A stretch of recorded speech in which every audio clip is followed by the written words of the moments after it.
जय हिंद सभी को।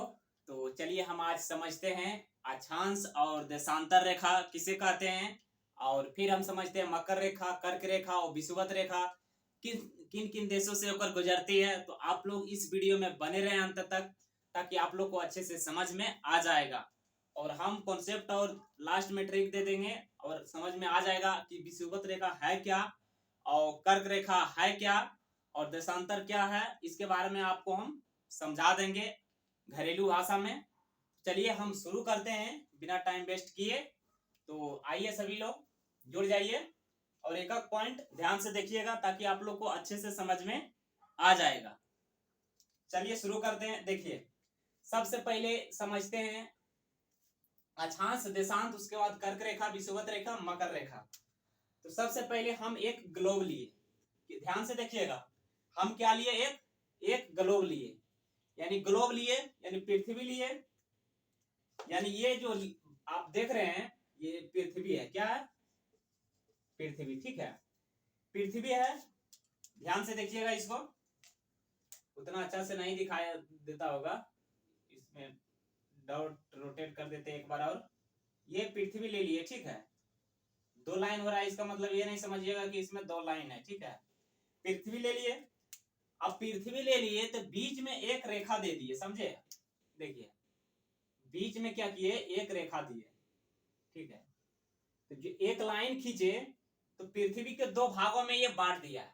जब ये लाइन हम दिए तो देखिए, जब पृथ्वी या ग्लोब में जो लाइन दिया रहता है वो काल्पनिक रहता है, वो वास्तविक कभी नहीं होता है, सिर्फ उसको दर्शाया जाता है, समझे? काल्पनिक जैसे आप समझ लीजिए कि आप किसी से बतिया रहे हैं, ठीक है। फोन पे किसी से बतिया रहे हैं, तो बतिया रहे हैं तो वो एक काल्पनिक है। क्यों काल्पनिक है? क्योंकि जब बतिया रहे हैं तो ऐसा नहीं है कि आपका शादी उसी से हो जाएगा, ये तो फिक्स नहीं है। क्योंकि माँ और बाप, पिताजी, सॉरी माँ और पिताजी कभी आपको ये एक्सेप्ट नहीं करेंगे कि आप उससे शादी कीजिए, और आप इधर तो मस्ती ले रहे हैं, समझे? तो कभी वो काल्पनिक वास्तविक हो ही नहीं सकता है, जैसे आप समझिए। और खास करके हम लड़कों से सजेस्ट करना चाहता हूँ ये कि आप जो है लड़की के पीछे कतई न भागिए, कतई जो है नहीं भागिए। वो एक जो है जिस तरह पका हुआ आम होता है उस तरह, खास करके सीबीएसई वाली बोर्ड के लिए इम्पोर्टेंट है, वो सब खाली चकमा देती है, समझे? हमेशा आप एक बेहतरीन स्टूडेंट और अच्छे मार्ग और सही मार्गदर्शन की ओर बढ़ें। और वो एक जो है लाल पीला हरियर के चक्कर में आप नहीं पड़े। वो हमेशा जो है आपको लड़का में, देखिए लड़का में भी एक चीज ऐसा होता है, समझे? क्योंकि अगर लड़की आपको एक चीज एक बार हायर ऐसे कर देगी ना तो लड़का पूरा पागल हो जाए, हुआ हमरा देख ले को तो ई कर ले को, तो वैसा के फेर में आपको नहीं आना है। चुपचाप आप मेहनत कीजिए। वो सब सिर्फ क्योंकि लड़की को दिमाग होता ही नहीं, उसको प्यार कभी होता ही नहीं। आप एक समझिए कि जब सीमा हैदर आप नहीं हुआ, वो अपना हस्बैंड का, जब अंजू नहीं हुआ, अंजू आप देख रहे हैं, जब ज्योति मौर्य नहीं हुआ एसडीएम, तो अब समझिए कि जब वो सबका बेबी है यानी बच्चा भी है, फिर भी वो किसी का नहीं हुआ और चल के सीमा हैदर चल के आया भारत में। तो आप ये जो लाल पीला हरियर देख रहे हैं तो ये सब क्या है? तो ये सब के चक्कर में आप नहीं आइए। अब जम के तैयारी कीजिए, लड़की पर कभी भरोसा करना ही नहीं है उसको जो है। तो चलिए समझते हैं यहाँ पे। तो देखिए आप जो है काल्पनिक रेखा समझ गए, और काल्पनिक रेखा समझे तो आप ये समझिएगा जो ये बीच में दो भाग बांटता है। देखिए एक बांट दिया इधर, तो ये हो गया उत्तरी गोलार्ध। क्या हो गया? उत्तरी गोलार्ध, उत्तरी गोलार्ध। और एक नीचे जो है, नीचे एक भाग जो ऊपर बांट दिया वो उत्तरी गोलार्ध, और नीचे जो भाग है वो है क्या है? दक्षिणी गोलार्ध। क्या है? दक्षिणी गोलार्ध, दक्षिणी गोलार्ध है। अब देखिए यहाँ पे ऊपर वाला भाग और नीचे वाला भाग, समझ गए? इसको, ये हो गया साउथ पोल, ये हो गया नॉर्थ पोल, ठीक है। अब ये जो बीच वाले भाग में जो काटता है, तो बीच वाले भाग में जो काटता है जो रेखा, उसी को हम कहते हैं क्या? उसी को कहते हैं हम विषुवत रेखा। क्या कहते हैं उसी को? उसी को कहते हैं विषुवत रेखा, उसी को कहते हैं मगध रेखा, उसी को कहते हैं इक्वेटर, समझे? तो ये क्या हो जाएगा, इसका नाम अगर दें तो ये हो जाएगा विषुवत रेखा। इसी को हम कहते हैं मध्य रेखा, मध्य यानी बीच वाला, मध्य रेखा। और इसी को कहते हैं इक्वेटर। क्या कहते हैं? इसी को कहते हैं इक्वेटर। तो ये तीनों नाम से हम इसको जानते हैं। और यहाँ पर जो डिग्री बनता है ना, यहाँ पर जो डिग्री बनता है यही बनता है 0 डिग्री। तो आपको ये क्वेश्चन बार बार पूछा जाता है, समझे। आप बीपीएससी का उठाइए, या तो आप रेलवे का उठाइए, या तो आप बिहार दरोगा का उठाइए, या तो आप बिहार पुलिस का उठाइए। देखिए ये सब क्वेश्चन यहाँ से पूछा जाता है, समझे। अब देखिए यहाँ पे, यहाँ विषुवत रेखा के समय में, सॉरी विषुवत रेखा के ही जो ये यहाँ जो विषुवत रेखा है, इसी के संदर्भ में दिन और रात की यानी टाइम की अवधि निकालते हैं। और यहीं पर जो है सूर्य की किरण यहीं पर विषुवत रेखा पर ही लंबवत होती है, यानी सीधी पड़ती है। यहाँ पर जो है धूप की मात्रा ज्यादा होती है, यानी गर्मी की मात्रा यहाँ पर ज्यादा होती है, सूर्य की किरण यहाँ पर ज्यादा यानी रोशनी ज्यादा देती है। तो यहाँ पर लोग बहुत काले भी होते हैं, समझे। तो यहाँ पर आप समझ गए। अब देखिए, जब ये लाइन आपका दिया गया है तो कहीं ना कहीं ये लाइन आपका दिया गया, कहीं ना कहीं ऊपर भी लाइन होगा, जरूर होगा, क्यों नहीं होगा, ऊपर लाइन होगा, समझ गए। जब ये ऊपर लाइन होगा तो आप देख लीजिए, हम इसको पूरा भर देते हैं, ध्यान से देखिएगा, तभी आप लोग को अच्छे से समझ में आ जाएगा एकदम आसानी से। जब ऊपर लाइन कहीं ना कहीं यहाँ पे लाइन है तो इसी के ऊपर संदर्भ में ऊपर भी लाइन दिया होगा। जब ऊपर लाइन दिया होता है तो ये लाइन बढ़ता है 1 डिग्री से। क्या बढ़ता है? 1 डिग्री से, ठीक है। अब 1 डिग्री से बढ़ते बढ़ते बढ़ते बढ़ते जब मान के चलिए सपोज डेट यहाँ पे आया, ये हम एक काल्पनिक आपको दिखा रहे हैं, ठीक है। मान के चलिए यहाँ पे आया ये रेखा, ठीक है, यानी यहाँ पे आया तो ये पूरा 23.5 डिग्री, कितना पूरा 23.5 डिग्री। तो जब 23.5 डिग्री यहाँ से यहाँ पूरा सीधी रेखा नहीं गया है ना, मान लीजिए सीधी, जब 23.5 डिग्री पे यहाँ पे गया है, समझे। देख लीजिए, सबसे पहले शुरू में देखिए, ये लाइन आपका रोटेट किया है और यहाँ जाते जाते बढ़ते बढ़ते जब 123 डिग्री सॉरी 23.5 डिग्री पर जब गया है, तो जो 23.5 डिग्री पर गया है इसी को हम कहते हैं कर्क रेखा, समझ गए। इसी को क्या कहते हैं हम? कर्क रेखा। तो कर्क रेखा आप समझ गए कि किसको कहते हैं? कर्क रेखा। इसी को क्या कहते हैं? कर्क रेखा।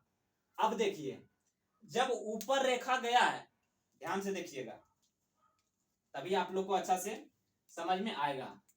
जब ऊपर रेखा गया तो नीचे भी रेखा होगा, यानी नीचे भी लाइन होगा। तो चलिए हम इसको भरते हैं। देखिए ध्यान से देखिएगा दोस्तों, और कमेंट में बताइएगा कि आपको वीडियो ये कैसा लग रहा है और आपको समझ में आया कि नहीं आया। अगर नहीं आया होगा तो कमेंट में जरूर बताइएगा, हम फिर से आपको एक्सप्लेन बढ़िया से करेंगे, समझ गए। तो देखिए यहाँ पर रोटेट कर दिए पूरा। तो देखिए जब ऊपर 1 डिग्री बढ़ा तो नीचे भी बढ़ा होगा, ठीक है। जब नीचे भी बढ़ा होगा तो नीचे मान के चलिए यहाँ पर ये वाली रेखा पर, यहाँ जो ये रेखा दिया गया है, ठीक है, ये रेखा बीच वाली रेखा दिया गया है। तो यहाँ पर जो 23.5 डिग्री यहाँ पर जो बनेगा, यानी आते आते नीचे जब आएगा तो नीचे भी 23.5 डिग्री आएगा कि नहीं? बोलिएगा हाँ आएगा। तो ये 23.5 डिग्री जो यहाँ पर आया इसी को कहते हैं हम मकर रेखा। क्या कहते हैं? मकर रेखा। तो कर्क रेखा और मकर रेखा और विषुवत रेखा तीनों आप समझ गए। अब हमको समझाना है देशांतर, ठीक है, और अक्षांश। तो जो ये लाइन दिया गया है, ध्यान से देखिएगा, ये जो लाइन दिया गया है ये वाला लाइन, तो ये वाला लाइन दिया गया है यहाँ से लाइन जो दिया गया है, इसी लाइन को हम कहते हैं क्या? इसी लाइन को हम कहते हैं अक्षांश। क्या कहते हैं इसी लाइन को? अक्षांश। तो अक्षांश रेखा आप समझ गए कि किसको कहता है, ठीक है। अक्षांश रेखा आप समझ गए कि किसको कहते हैं? यही वाला लाइन को अक्षांश रेखा कहते हैं। अब देखिए, जब यहां से गया तो यहां पर आ गया 90 डिग्री, ठीक है। तो आपको क्वेश्चन बोलेगा कि उत्तरी गोलार्ध यानी उत्तरी ध्रुव पर कितना डिग्री का कोण बन रहा है? तो आप बोलिएगा 90। नीचे भी होगा तो यहाँ भी 90 होगा। ये दक्षिणी गोलार्ध। तो उत्तरी और दक्षिणी गोलार्ध भी आप जान गए, समझ गए, और इसको भी समझ गए। अब हम समझते हैं क्या कि देशांतर रेखा क्या होता है। एक बार इसको आप देखिए आराम से और महसूस कीजिए, ये बात महसूस कर लिए होंगे। अब हम चलते हैं आगे, इसको मिटा देते हैं, यहाँ पर समझ गए होंगे। तो विषुवत रेखा, विषुवत रेखा, मध्य रेखा सब समझ गए। और यहीं पर दिन और रात की अवधि इसी के साथ कैलकुलेशन होता है, समझे। इसको हम मिटाते हैं, मकर रेखा और कर्क रेखा। चलिए अब हम चलते हैं दूसरा में। दूसरा क्या चलते हैं? दूसरा चलते हैं देशांतर। देशांतर देखिए, आप एक सबसे पहले ग्लोब बनाइए, इसको हम बना लिए, ठीक है। यहाँ पे ये बीच वाली जब दो भागों को ये बांटती है, जब ये रेखा, जब कोई भी रेखा पृथ्वी को दो भागों में बांट देती है तो उसी को कहते हैं विषुवत, उसी को कहते हैं मध्य, उसी को कहते हैं इक्वेटर, ठीक है।